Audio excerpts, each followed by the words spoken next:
आज पुन्हा एकदा आरशासमोर उभं राहून स्वतःलाच प्रश्न विचारलास ना, माझंच नशीब असं का?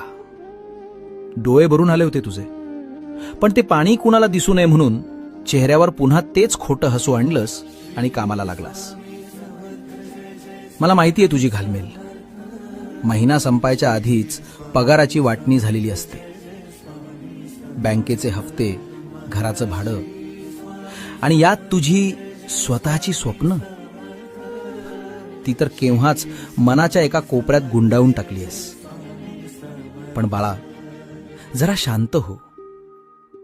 तू ज्याला बाप मानतोस ना, तो त्रैलोक्याचा स्वामी समर्थ आहे, हे विसरलास का? तुला काय वाटलं, तुझी ही ओढाताण मला दिसत नाही? अरे, ज्याने तुला या जगात पाठवलंय त्याला तुझ्या उद्याची काळजी नसेल का? तुझा हा वनवास आता संपला.